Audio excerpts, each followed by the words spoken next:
Hi. അപ്പോൾ ഇമ്മ കുറച്ച് കാടമുട്ട പീങ്ങിയിട്ട് തന്നിട്ടുണ്ടായിരുന്നു. എനിക്കും എൻ്റെ അനിയനും കൂടിയാണ് കേട്ടോ.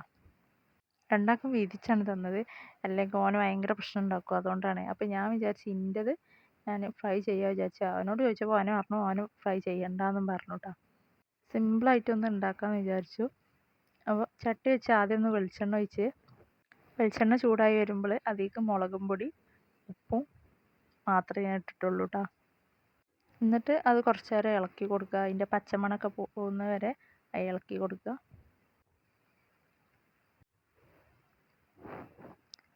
പിന്നെ അതിൻ്റെ പച്ചമണം മാറിയതിന് ശേഷം അതിലേക്ക് മുട്ട ഇട്ട് കൊടുക്കുക കേട്ടോ.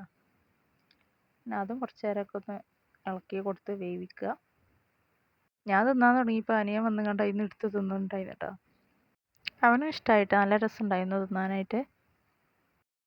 ഇന്നത്തെ വീഡിയോ ഇത്രേ ഉള്ളൂ. അടുത്ത വീഡിയോ കാണാം. Okay, by.